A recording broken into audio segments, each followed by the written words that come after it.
Ex-ministro da Educação, Milton Ribeiro, é preso em operação da Polícia Federal. O governo já tem mais de 2/3 das assinaturas necessárias para a CPI da Petrobras. E você vai ver também. Polícia Federal faz operação contra hackers que invadiam contas bancárias e pagavam boletos com o dinheiro das vítimas. Procuradora é espancada por colega de trabalho durante o expediente. Terremoto mata mais de 1.000 pessoas no Afeganistão. Brasileiro volta a viajar. Turismo fatura 15 bilhões de reais em abril. Olá, boa tarde, seja muito bem-vindo. Nós estamos ao vivo. Agora são 13h02 pelo horário de Brasília. Juliana Dariva. É isso mesmo, Kleber Werneck. Boa tarde para você. E você confere agora as principais notícias do Brasil e do mundo desta quarta-feira. E a gente começa falando do ex-ministro Milton Ribeiro, que foi preso em uma operação da Polícia Federal. Estão sendo cumpridos mais 17 mandados judiciais em 4 estados. A Polícia Federal informou que a Operação Acesso Pago tem o objetivo de investigar a prática de tráfico de influência e corrupção para a liberação de recursos públicos do Fundo Nacional de Desenvolvimento da Educação, vinculado ao Ministério da Educação. Com isso, o ex-ministro Milton Ribeiro foi preso preventivamente em Santos. O juiz federal Renato Borelli determinou que o ex-ministro seja levado para a Superintendência da Polícia Federal em Brasília e que a audiência de custódia seja realizada ainda hoje. Além do mandado contra o ministro, estão sendo cumpridos 13 mandados de busca e apreensão e outros 4 de prisão, distribuídos pelos estados de Goiás, São Paulo, Pará e Distrito Federal. Além disso, há medidas cautelares, como a proibição de contatos entre investigados e envolvidos. Os policiais basearam a investigação em documentos, depoimentos e no relatório final da investigação preliminar da Controladoria Geral da União. Segundo a PF, foram identificados possíveis indícios de prática criminosa para a liberação das verbas públicas. O presidente Jair Bolsonaro também se manifestou sobre a prisão de Milton Ribeiro. Bolsonaro afirmou que o ex-ministro responderá pelos seus atos e ressaltou ainda que o caso mostra que a Polícia Federal tem independência para trabalhar. O nosso governo, nós temos em cada ministério um sistema de compliance. Para você realmente, se for enganado por alguém ou quiser fazer, você não vai conseguir. Tanto é corrupção zero no nosso governo. O caso do Milton, pelo que eu estou sabendo, é aquela questão que ele estaria, né, com a conversa meio informal demais com algumas pessoas de confiança dele. E daí houve denúncia que ele teria buscado o prefeito, gente dele, para negociar, para liberar recursos, isso e aquilo. Bem, o que acontece? Nós afastamos ele. Isso aqui, se tem prisão, é Polícia Federal. É sinal que a Polícia Federal está agindo. Ele responda pelos atos dele. Eu peço a Deus que não tenha problema nenhum. Mas, se tem algum problema, a PF está agindo, está investigando. É um sinal que eu não interfiro na PF, porque isso aí vai respingar em mim, obviamente. Né? É que eu disse para você, eu tenho 23 ministros, tenho mais uma centena de secretários, mais de 20 mil caem em comissão. Se alguém faz algo de errado, vai botar a culpa em mim? 20 mil pessoas, logicamente, a minha responsabilidade é afastar e colaborar na investigação. Pode ter certeza que essa investigação, além da PF, não interfiro, deve ter Controladoria Geral da União, aí sim, é um ministério meu, etc., e ajudando para elucidar o caso aí. As imagens de uma câmera de segurança mostram o momento exato que o ex-ministro da Educação, Milton Ribeiro, foi levado pela Polícia Federal de um prédio em Santos, no litoral de São Paulo. No vídeo é possível ver o ex-ministro entrando em um carro preto, acompanhado pelos policiais. Em seguida, uma pessoa traz uma mala vermelha, possivelmente com roupas do ministro Milton Ribeiro. A bagagem é colocada no porta-malas e, em seguida, os agentes da PF entram no veículo. E mudando de assunto agora, a gente fala de combustíveis. A Petrobras ainda é tema de vários debates em Brasília. O governo, inclusive, já tem a maioria das assinaturas necessárias para instaurar a CPI, que pretende investigar os lucros da estatal. Além disso, o nome do novo presidente da empresa pode ser definido até o fim da semana. O governo já tem mais de 70% das 171 assinaturas necessárias de apoio para a instalação da Comissão Parlamentar de Inquérito para investigar as políticas de lucros da Petrobras. Se obter o total, o requerimento deve ser enviado para a mesa diretora da casa para que comece a tramitar. O documento começou a ser planejado após o aumento no preço dos combustíveis anunciado pela estatal na semana passada. O presidente da Câmara, Arthur Lira, afirmou que a CPI é lícita e normal e que a intenção não é o confronto, e sim garantir o respeito da Petrobras ao povo brasileiro. Enquanto isso, corre as medidas para acelerar a entrada em definitivo do novo presidente da estatal. O indicado pelo governo federal há quase um mês pode assumir o comando da Petrobras em menos de uma semana. O atual secretário de Desburocratização do Ministério da Economia, Caio Mário Paes de Andrade, já está sendo avaliado pelo Comitê de Elegibilidade, que já recebeu os dossiês de governança e integridade, resultados do pente fino interno feito nos antecedentes do indicado. A reunião está marcada para esta sexta-feira e o Conselho de Administração pode reunir na sequência para eleger o indicado do governo para ocupar a cadeira vaga. E após o aumento no preço do diesel, o governo e o Congresso decidiram criar um auxílio de R$ 400 para caminhoneiros e aumentar o Vale Gás. Apesar de ajudar, os caminhoneiros dizem que o valor é irrisório diante do último reajuste feito no valor, de 14,3%. E olha só, o problema dos combustíveis não afeta só o Brasil. Lá do outro lado do mundo, o presidente dos Estados Unidos, Joe Biden, quer a suspensão temporária do imposto sobre a gasolina. Assim como no nosso país, a alta nos preços tem contribuído para aumentar a inflação e já afeta a popularidade do presidente americano. A Casa Branca quer eliminar até setembro um imposto federal de 18 centavos por galão, equivalente a 3,78 litros. E vai pedir aos estados que também tributam o combustível na bomba que façam o mesmo para aliviar os consumidores. O preço médio do galão de gasolina atingiu o recorde de $5 nos Estados Unidos contra $3 um ano atrás. A alta tem consequências para a economia nacional e afeta o índice de aprovação de Biden, atualmente abaixo de 40%. A suspensão do imposto federal junto com o imposto sobre o diesel durante a temporada de viagens de verão deve custar $10 bilhões ao Fundo de Infraestruturas de Rodovias, normalmente financiado por estes tributos.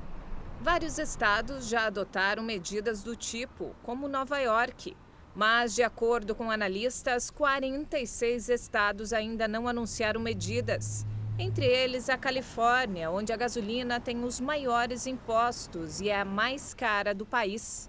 Se em 2021 os Estados Unidos apresentaram um maior crescimento percentual do Produto Interno Bruto, o PIB, desde 1984, de 5,7%, agora o mercado tem piorado cada vez mais as perspectivas para o país em 2023, fazendo uma palavra temida voltar às discussões: recessão. O país sofre com a inflação mais alta em 40 anos. E a seguir, terremoto mata mais de 1.000 pessoas no Afeganistão. E ainda, turismo em alta. Setor fatura R$15 bilhões em abril. Nós voltamos em instantes. Até já!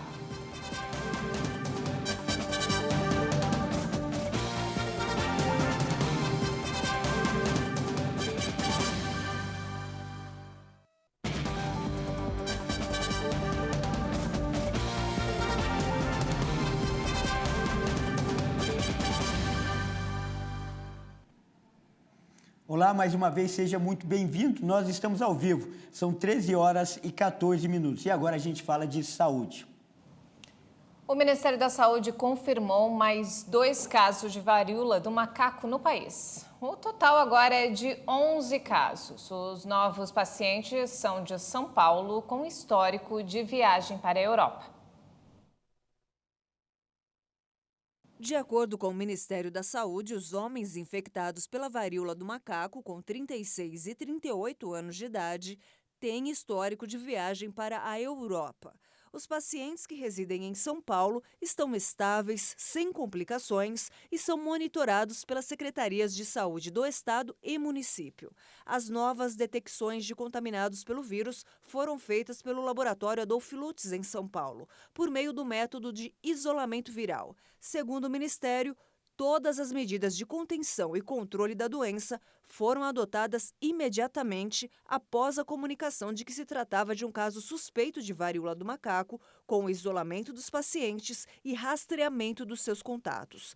No momento, o Brasil registra 11 casos confirmados, sendo 7 em São Paulo, 2 no Rio Grande do Sul e 2 no Rio de Janeiro. Mais 10 casos suspeitos permanecem em investigação.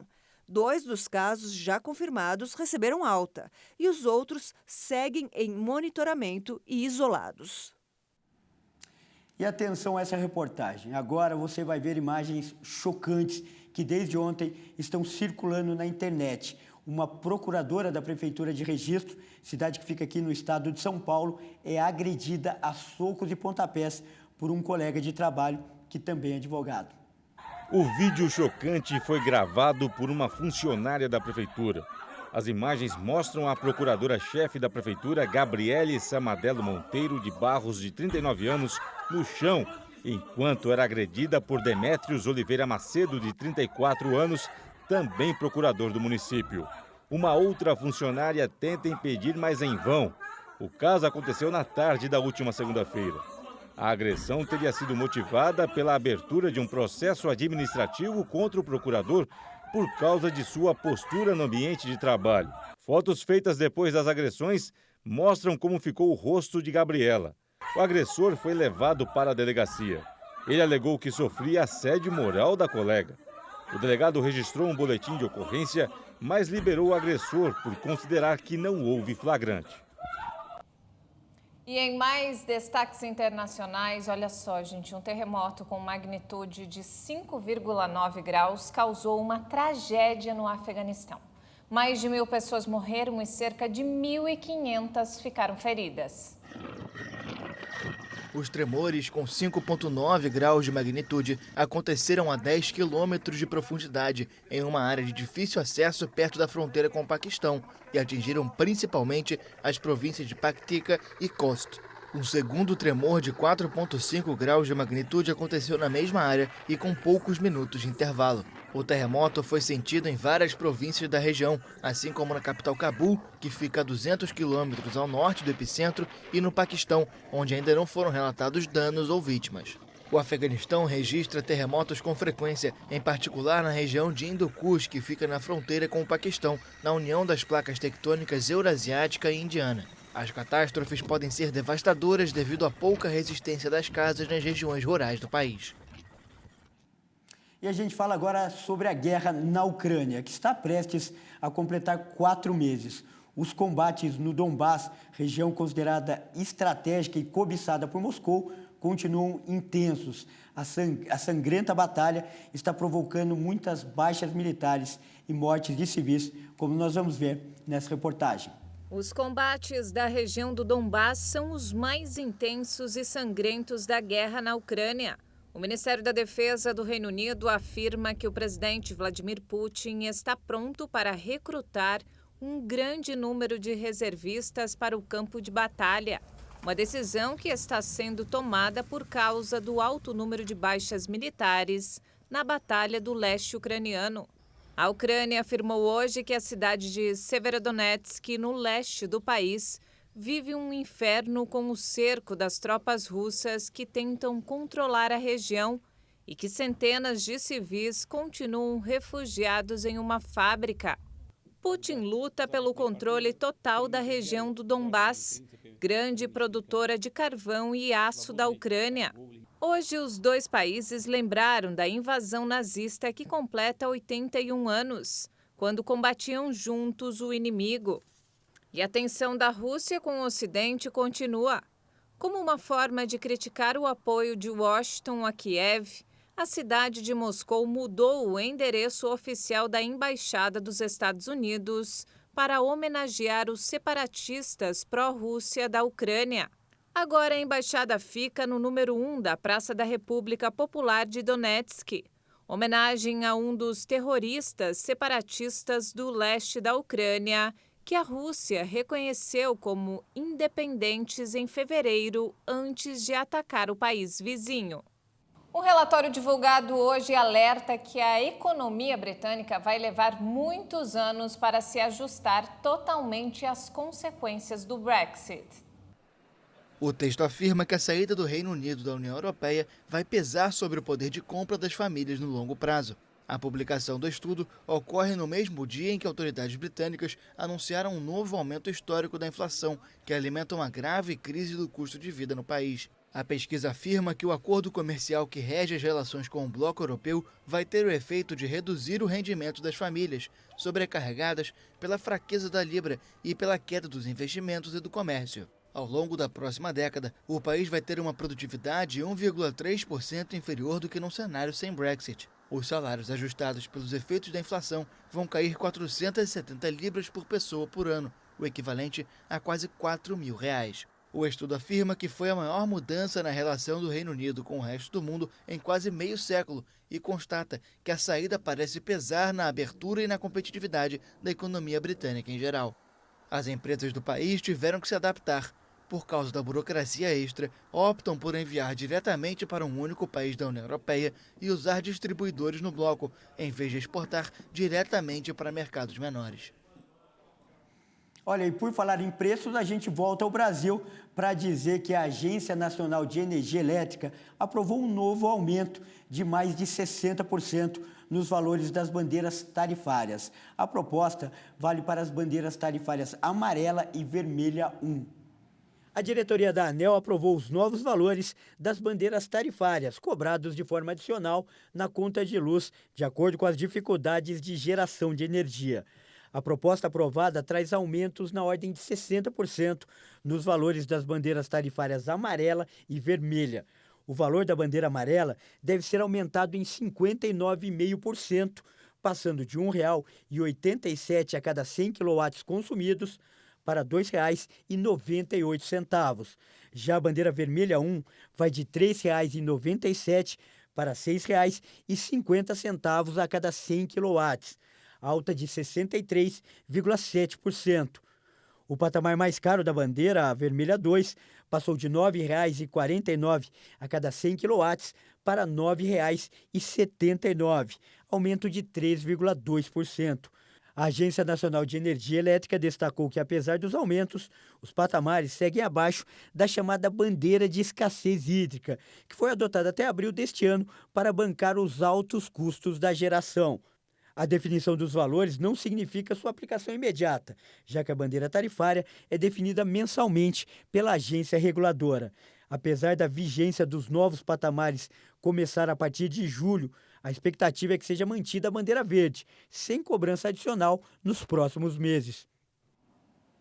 Então vamos agora com uma boa notícia. Com a flexibilização das medidas restritivas por conta da pandemia, o turismo nacional voltou a crescer, Juliana D'Ariva. É isso mesmo, uma ótima notícia, né? Segundo a FEComércio, em abril, o brasileiro voltou a viajar e o setor faturou mais de 15 bilhões de reais. O turismo brasileiro cresce em ritmo acelerado após mais de 2 anos de pandemia. Em abril, o setor registrou aumento de quase 48% na comparação com o mesmo período do ano passado. O faturamento chegou a 15 bilhões de reais no mês. Os dados são do Conselho de Turismo da FEComércio São Paulo. De acordo com o levantamento, os números foram impulsionados pelos feriados no mês. Segundo os dados, falta pouco para atingir o patamar pré-pandemia, 96%. Já o turismo de negócios pouco contribuiu para o bom resultado do mês, já que muitas empresas preferiram manter, por enquanto, as reuniões online. E o turismo internacional segue abaixo de 40% e deve demorar mais tempo para se recuperar. Bom, e essa edição fica por aqui. Vamos acabar com uma imagem bonita, diferente hoje, Juliana D'Ariva? É isso mesmo, ó, a gente vai ver imagens da nossa câmera localizada na Praça da República, um dos pontos mais conhecidos da cidade de São Paulo. Gente, olha só que dia lindo! Com essas imagens, nós ficamos por aqui. Tenham um ótimo dia, uma ótima tarde e até amanhã. Até mais!